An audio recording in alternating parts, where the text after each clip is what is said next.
Choreography, making dance, isn't usually a young person's game. Especially in classical ballet, it's a side hustle, something you develop alongside your dancing career, which if you're lucky, later becomes your main gig. I'm David Jays, and today on Why Dance Matters, we're meeting Charlotte Edmonds. She plunged into professional choreography while still a teenager and has navigated a varied and tasty freelance career, often making her own creative opportunities. Why Dance Matters is the Royal Academy of Dance podcast, and the RAD spotted Charlotte's talent for making dance very early on when she was just 18. She had trained at the Royal Ballet School and Rambert, but choreography was clearly her gift and passion. She was the Royal Ballet's inaugural young choreographer, and she was commissioned choreographer for the RAD's Genet International Ballet Competition in 2015. I remember seeing dozens of talented young dancers perform Charlotte's solos at the Genet. Spiky and lyrical, the solos challenged the dancers but gave them a chance to shine. Charlotte has continued to make all kinds of work, often on the cusp of classical and contemporary dance. She's also the founder of Cameo, a series of dialogues with female and non-binary dance makers, and drawing on her own experience with dyslexia, she co-founded Move Beyond Words to amplify the voices of artists with dyslexia. I look forward to hearing what such a varied freelance career feels like from the inside. It's a very hot day. All praise the aircon in the RAD's dance studio, but Charlotte has arrived looking super cool. Let's get started.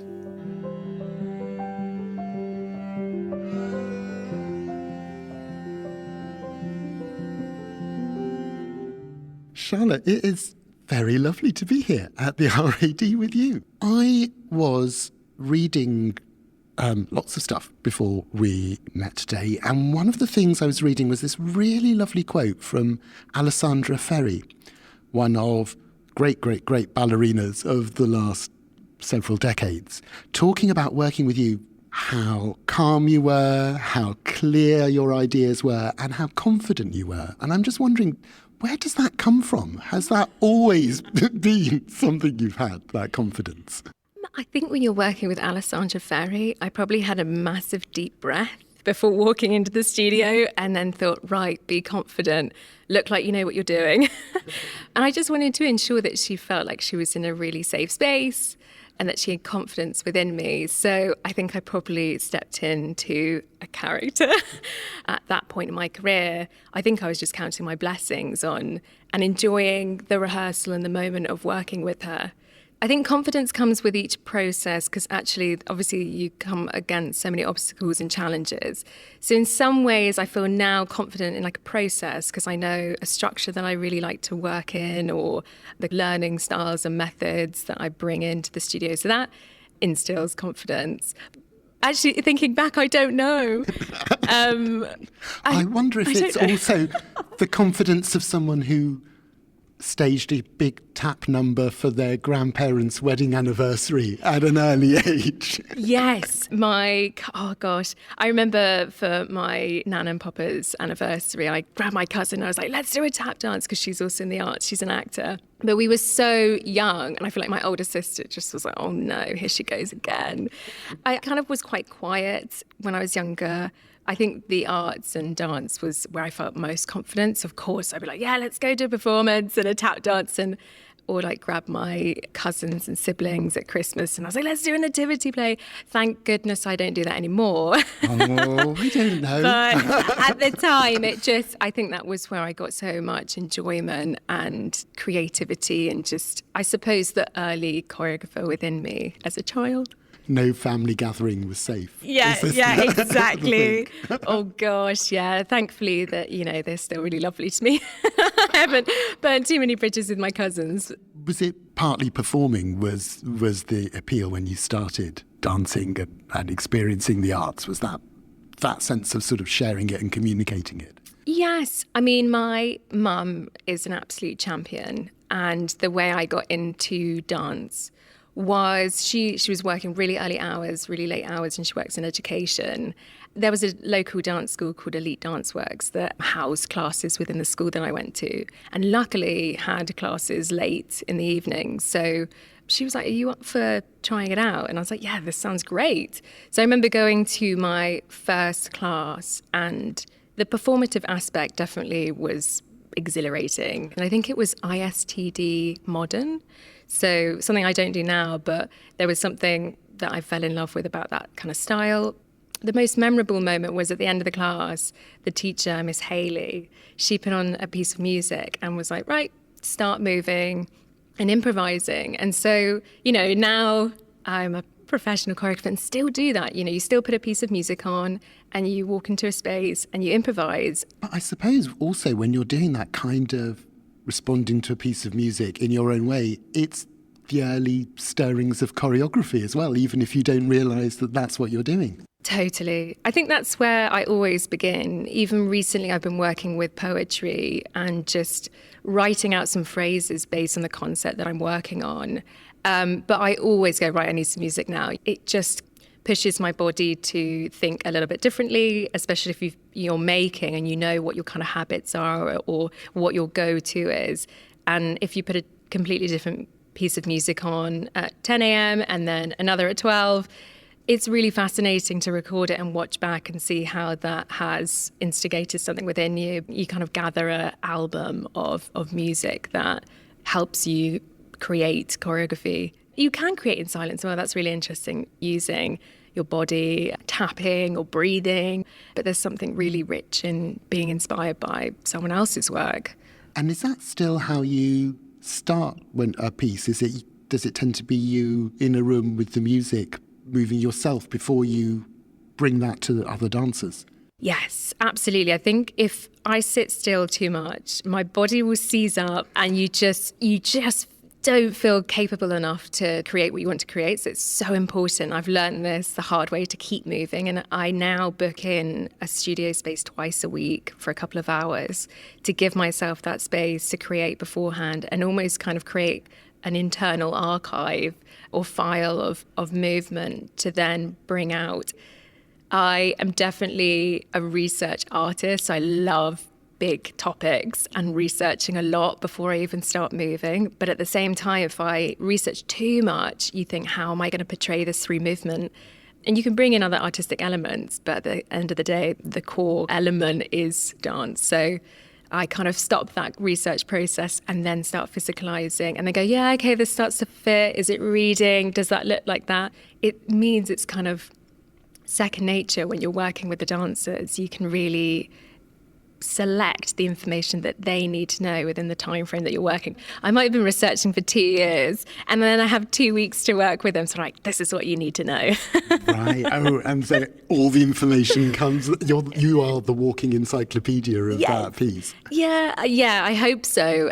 I really enjoy kind of note taking, and at the moment I'm trying to find myself this language or this kind of alphabet, and working with an assistant actually. And it's the first point in my career that I have someone in the studio with me. And it's so fascinating to hear someone else go, yeah, I can see that's what you're trying to do, or record it or note things down. And I go, did I say that? And she's like, yeah, no, you did say that. So it's really helpful to have sort of like a memory bank at the end of the research and development session for myself before going into a commission, or even if it's funded by myself. It's a really great way to lay everything down and be that encyclopedia.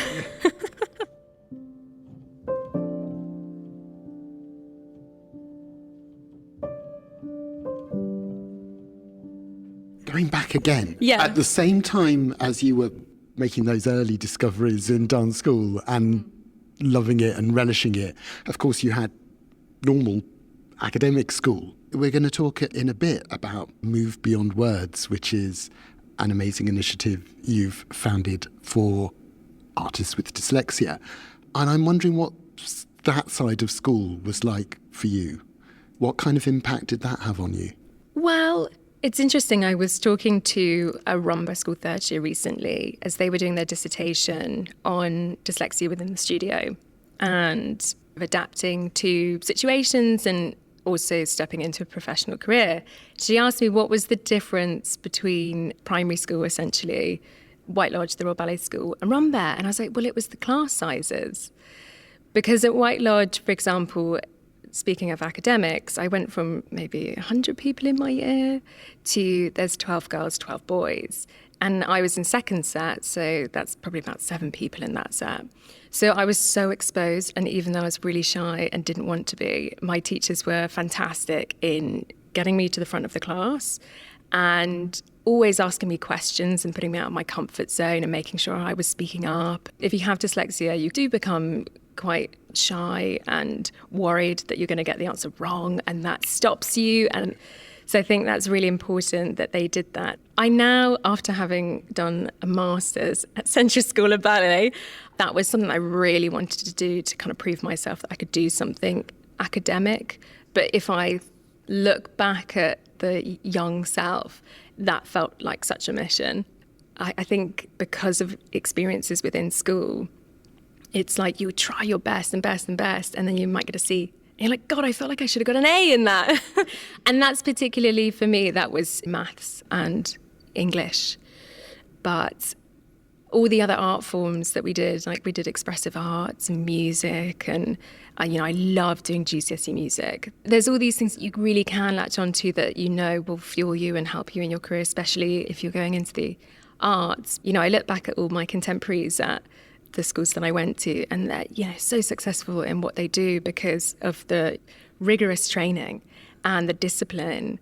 So even if they didn't go into the arts, they're absolutely excelling in their fields. So it was really beautiful actually to also be in a class with lots of different people, because in some ways, going from the school before that, the primary school, where there's first, second, third set, you're also far removed from one another, whereas kind of if you're bundled together, it's really important to have different abilities within one space. It feels less isolating, I suppose. And it must have been quite an extraordinary environment in all sorts of ways, going away from home and being just immersed in that White Lodge Royal Ballet School experience. And then you were, it's such a weird phrase in a way, assessed out. Is that right? Is that what it's? So I was at White Lodge for 5 years, and then you audition for secondary schools. So I wasn't assessed out, but they do assess you every single year to stay in. And that must be so hard if you're going to be even anywhere near that level. You've worked so hard, you've been so focused, you have to be so dedicated. And at a very young age to be told that you might not make it. Was it done nicely? Were your other options explained, or are you just kind of thrown back out into the cruel world? If you've decided at the age of 11 that you want to train to be a dancer or any other kind of profession, you've made such a sacrifice at such an early age. So at that point, I think I sort of had blinkers on and thought, right, the next 5 years, my aim is to stay at the Royal Ballet School, tick, achieve what I can, and I progress so much as a person. And then when we get to the next point, let's assess that there. I fell in love with choreography from year 7. So at that time, I really wasn't worried about options. It was more so looking at capacity to evolve and where I wanted to focus my interests. And at that point, I had won some of the internal choreographic competitions and had opportunities within the school to choreograph. And my focus turned more to creating choreography, but I was still very passionate about dancing. So going to rumba was a really perfect opportunity to explore new genres of dance, progress in contemporary dance, as well as continue with my ballet training. And there was just so much to learn from still. When I think about my other friends who are, some people did an extended course, or they might last 5 years, and then you're in your early 20s and you're like, what should I do? At the age of 14, it's a lot of pressure to kind of make a decision, but I hope that since I've been there, that there's a lot of nurturing if people are assessed out really early, because it's really not easy with young people. One of the other things that Alessandra Ferri said, Oh yeah, it's a really good quote, was about how, again, early in your career, what a distinctive choreographic voice you had. Again, how did that develop? When you started making work, did it already feel very much yours, your own voice?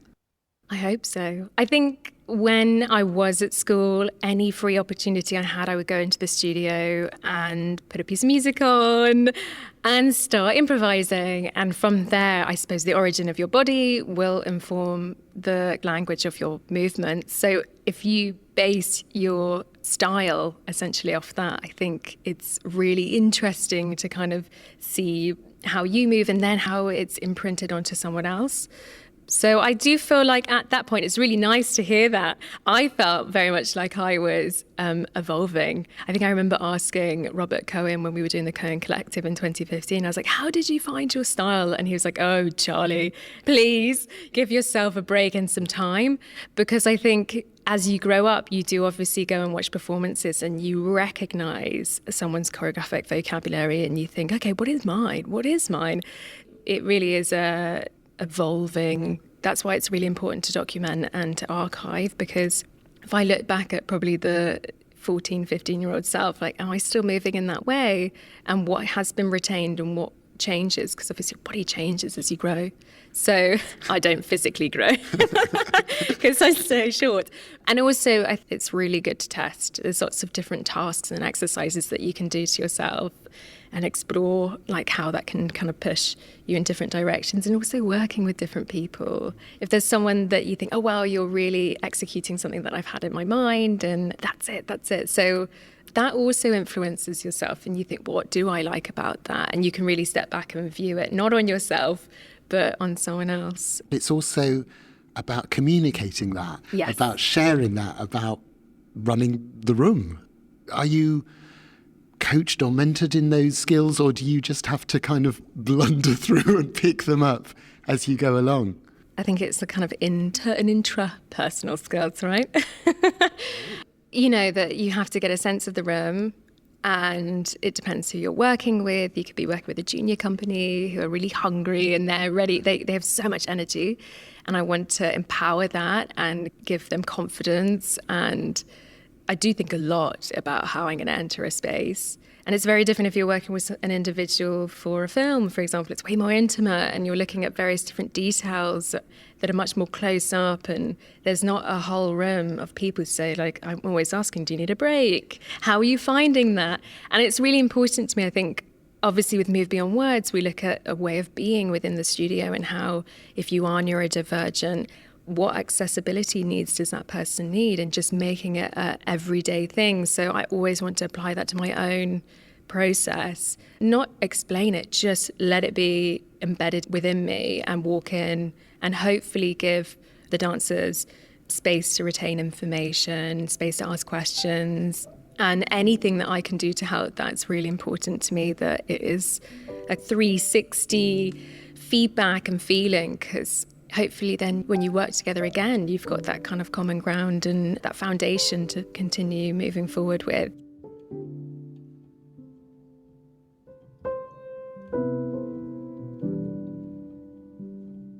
Your first main contact with the RAD was choreographing solos for the Genet International Ballet Competition in 2015. Yeah. Which is quite an unusual commission in a way, because it's two solos, but they're danced by all the candidates. So 50, 60, I don't know how many it was, dancers will be dancing. One solo for young men, one for young women. What was that like? Because that's a teaching experience, it's a coaching experience, it's a creative experience, and then it's seeing the work come back at you in dozens of different bodies. How was that? Amazing. I think that was one of my first opportunities outside of school with rumba. I think it was just before I joined the Royal Ballet. And I remember talking to Lynn Wallace about pitching for the role.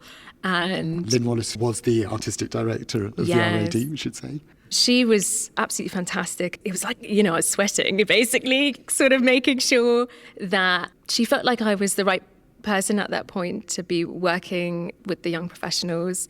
And, that was actually my first and only work on Sadlers Wells main stage. So it's huge. Yeah, it's a huge moment. Yeah. And something I really look back on with fond memories. You spoke about the process there. I think having such hungry young dancers in a space learning choreography, it was so special. And actually that is a huge aspect of a competition, that you obviously see the end product on stage, but to be in the space is a huge valid part of assessing someone in a competition, in my opinion, even though I wasn't a judge, and I wish I was, because I got to see so much and how friendly people were, or open, and that these are all characteristics and kind of skills that you need in a space. But the actual kind of choreography, it was really important because I knew that there's so many dancers. I wanted to give them something that showed versatility and character and their skill, but also to leave space for them to add their own imprint on it, because that's also something really special when you see someone take a piece of choreography and really elevate it, especially within a competition. I remember Leroy was the winner. Fantastic, wasn't he? He was amazing, absolutely, tiny South African dancer, but with probably not now. Probably not now. He was so one of the young, youngest competitors, wasn't he? But just so precise, I remember. Yes, and I think that's also the beauty within a competition, is that you really do get to shine the light on someone at that point in their career, and that's such a special thing to come out of the Genet. Yeah.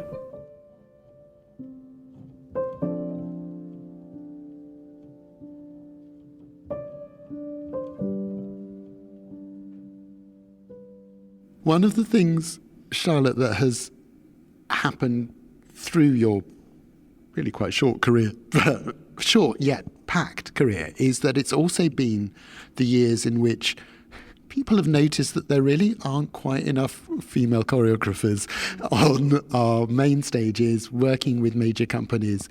And the question, where are the women, I think you've said, is one that sort of dogged you through even that short period of time. And one of the ways in which you've responded to that is by setting up Cameo, which is a series of events and discussions with women and non-binary artists to talk about what that experience is, so that perhaps soon we don't have to ask that question. But I mean, it must be quite odd to both be in the middle of that movement and also have observed the relative lack of role models when you were starting out, I guess.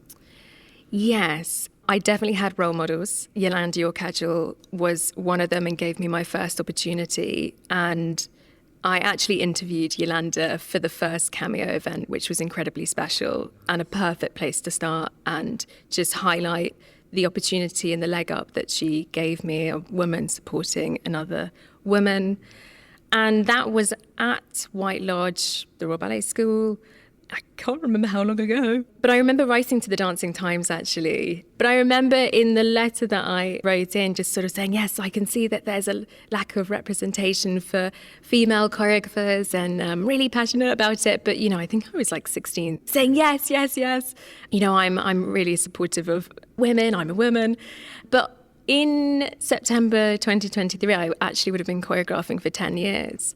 So I have had a lot of time to observe. And when I first started at the Opera House as their inaugural young choreographer, I was a part of conversations, but I was so early on in my career, and, have to acknowledge that there are many female voices and artists that have been creating work before then.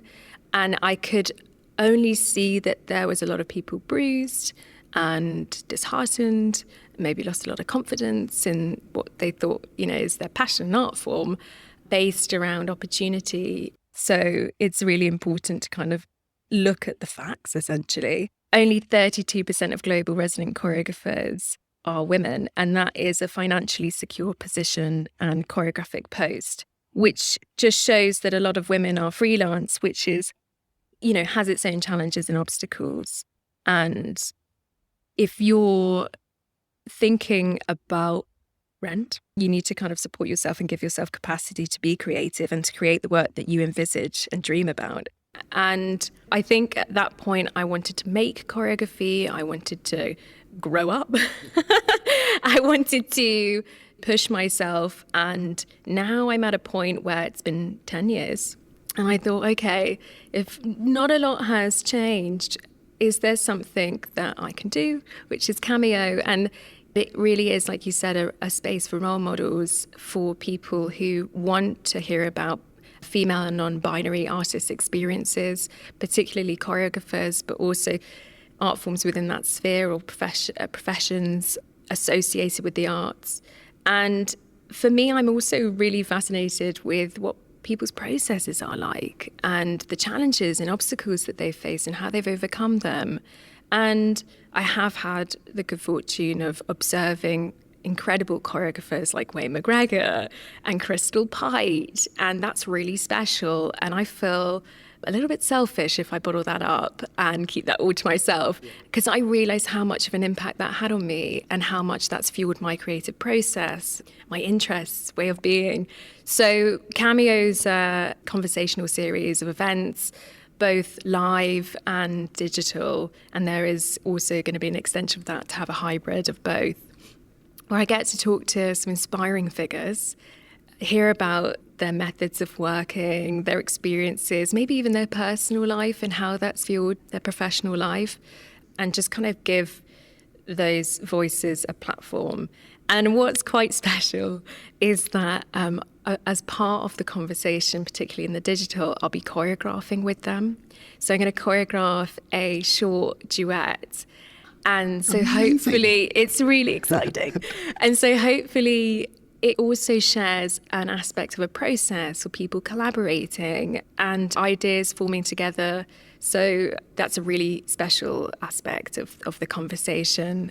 And especially in the classical world, choreography is typically something that people come to at the end of their dancing careers. It must be quite exciting for young dancers to see you still in your 20s? Yes. And with almost a decade of professional experience behind you. That must be quite an exciting thing for them to see as well. I hope so. I think, it's a slightly different path, actually. And now I am making more work on myself because it's important to continue doing that.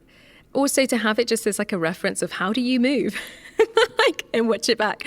So I am creating more performative work on myself, but I hope that people do have an openness to what career they want to go down and that you don't have to have a professional dance career before being a choreographer, because they do go hand in hand, but they are very different at the same time. So yes, but it is early days still. But that's also really inspiring. That was what was lovely to talk to Yolanda about, because Yolanda's an artistic director, a choreographer, a dancer, and she still dances, and I think she's in her 50s. So I hope that I can still keep moving and that people also feel inspired to move. And also anyone, even if you're not in the arts, if you're thinking about having a turn of career or thinking if you're a choreographer wanting to be an artistic director, like how do you make those jumps? And that's why it's also really fascinating to hear from these voices, is because I did start my career in choreography, but hopefully people can also see that there's different avenues to the industry and they might see themselves in those spaces. So it's great to hear how people have got there.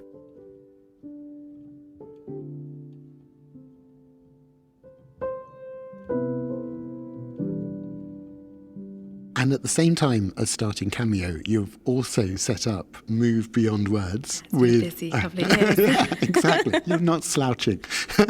Which you set up with Elizabeth Arifian. And I think the tagline for this initiative is envisaging a world that embraces dyslexia. Typically, I couldn't read my own handwriting. As we know, the world is terrible. But the dance world, one of the previous conversations we've had in the podcast series was with Darcy Bussell, who was talking about her experience of dyslexia, which I guess the generation before yours wasn't recognised at school. It must be common. But dance was that means of expression, where she could put all of those ideas and that enthusiasm and energy that she was struggling to find a place for in her schoolwork. Is it quite common in dance? I suppose my bigger question is the dance world one that embraces dyslexia? I think so. I think anyone who is neurodivergent will naturally gravitate towards something practical, physical, expressive, because that's the way that their mind will thrive and where their skill sets will be harnessed. Having said that, NASA actively seeks out people who have dyslexia because there are certain skill sets that are going to really thrive in that environment. So I do think there are a lot of neurodivergent people in so many different professions. Darcy Bussell came on the Move Beyond Words podcast, actually, in our series 1, and she was really fascinating in talking about her experience and how dance has served her. And she said she wouldn't be who she is without having dyslexia. And that's really encouraging to anyone who's battling against their dyslexia. I always say you either can have a battle with it or you can have fun with it and play, but, acknowledge it, because if you don't acknowledge it, it's more challenging. Because I've found out so much about myself in the past couple of years since being open about my dyslexia and meeting Liz, the co-founder of Move Beyond Words. We came together through the arts, through a support worker that we work with to apply for funding bids to ensure that, any spelling mistakes are addressed or navigating a really complex website.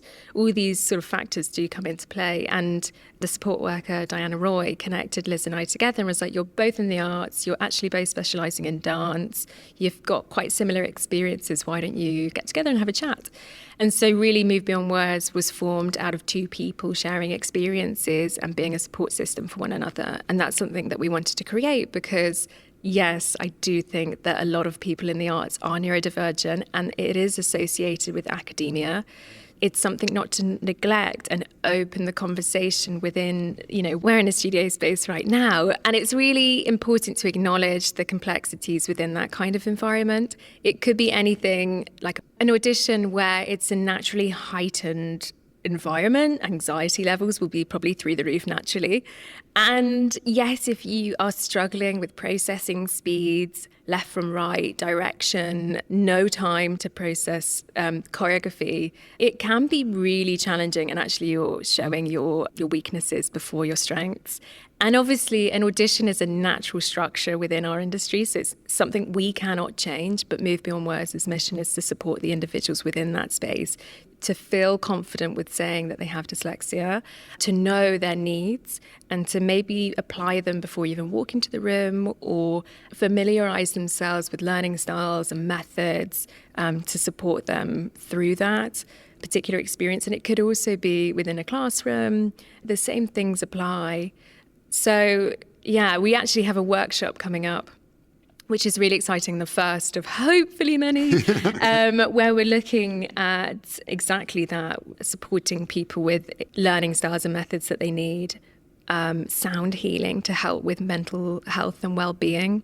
But also an aspect of the day is to show Unbox, which is a film that Liz and I made in lockdown, to look at dyslexia and how you can use something that's a part of you to fuel your practice and your work, and to just open up a dialogue and support system for artists at whatever point they are in their career, because this could really feel prevalent if you're training and about to embark on a professional career, but you could also be a professional dancer and be in auditions. And if you're a freelancer, it's a pretty solo experience anyway. So for anyone who also thinks this might help me just feel more confident and grasp the skills that I need to put in the toolbox, and overall you'll feel so much more confident. This is all based on our own experience. So we know, and we've spoken to people within the industry and conducted research and spoken to choreographers and casting directors, because they are the responders too, and what can they do to make the environment supportive? It could be anything like sharing repertoire that is going to happen within the audition the next day, 24 hours before. I think anyone would really benefit from that. So just if you approach everything with an accessible approach, then naturally all beings are going to be like, yeah, this actually is great. And as you've alluded to there, especially as a freelance artist, you have to be your own support system because you're not getting that from an institution. You don't have that team. How easy have you found that over the course of your career? Oh, it's challenging. I won't lie to you.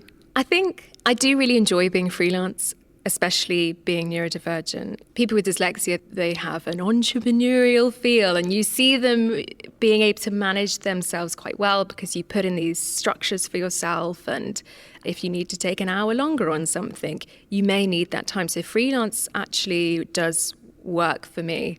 But at the beginning, it's a real challenge because you want to pitch for work. You kind of have to put certain things in place to ensure that you can live. So I sort of have this revolving process where I'm always applying for funding and pitching, and also pitching for commissions, because if you put your eggs all in one basket, it's really worrying, you know? Obviously, as people become more established, it becomes easier because actually they're like, can you wait in line? I'm booked up for 5 years. But at this point, especially after a pandemic where everything's sort of been a bit off kilter, I think a lot of people are in this position of trying to find a system that works for them. And I did at the beginning of going freelance. I was a waitress, but I was exhausted. I was absolutely exhausted. And actually it distracted me. So I was like, okay, this is not sustainable. So I needed to find like a sustainable way to be freelance.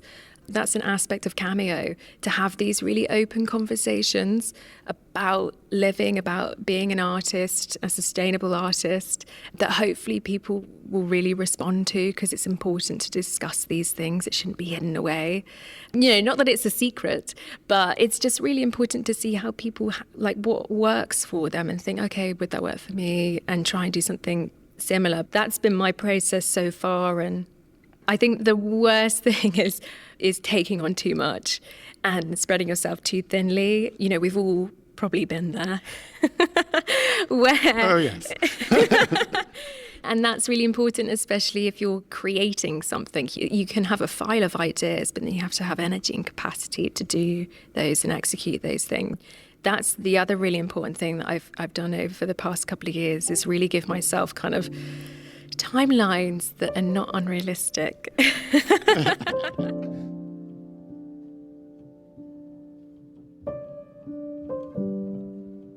I feel we shouldn't take up any more of your time because we're going to do terrible things to the schedule of work. But one last question, the one in the podcast title, is why does dance matter to you? Such a big question. Dance matters to me because it gave me a voice. And why I'm passionate about movement and about dance in particular is because I think it connects people. Whether that's physically being in a space and dancing with other people, or watching something that resonates with you, or a reflection or mirror reflection of society that you can then discuss afterwards, that is connection. So for me, yeah, dance matters because it connects people. Charlotte, what a joy. Thank you so much. Thank you. It's been such a pleasure. Oh, thank you so much. A dance career is never easy, and it's only more complicated when you have to generate so much of it yourself. It's really inspiring to hear Charlotte talk about making dance and making things happen. If you're inspired to tell us what you thought of this episode, we'd love to hear from you. I'm at Mr. David Jays on Twitter, and the RAD is at RAD headquarters. And you can find more about Charlotte's work in our show notes. And if you're inspired to subscribe, like, or review the podcast, we'd be very chuffed. Our guest today was Charlotte Edmonds. Why Dance Matters is made by the RAD team of Celia Moran, Melanie Murphy and Charlie Strachan, and our artwork is by Bex Glendinning. And our producer, Sarah Miles, is someone else who makes things happen. I'm David Jays. Take care and see you soon.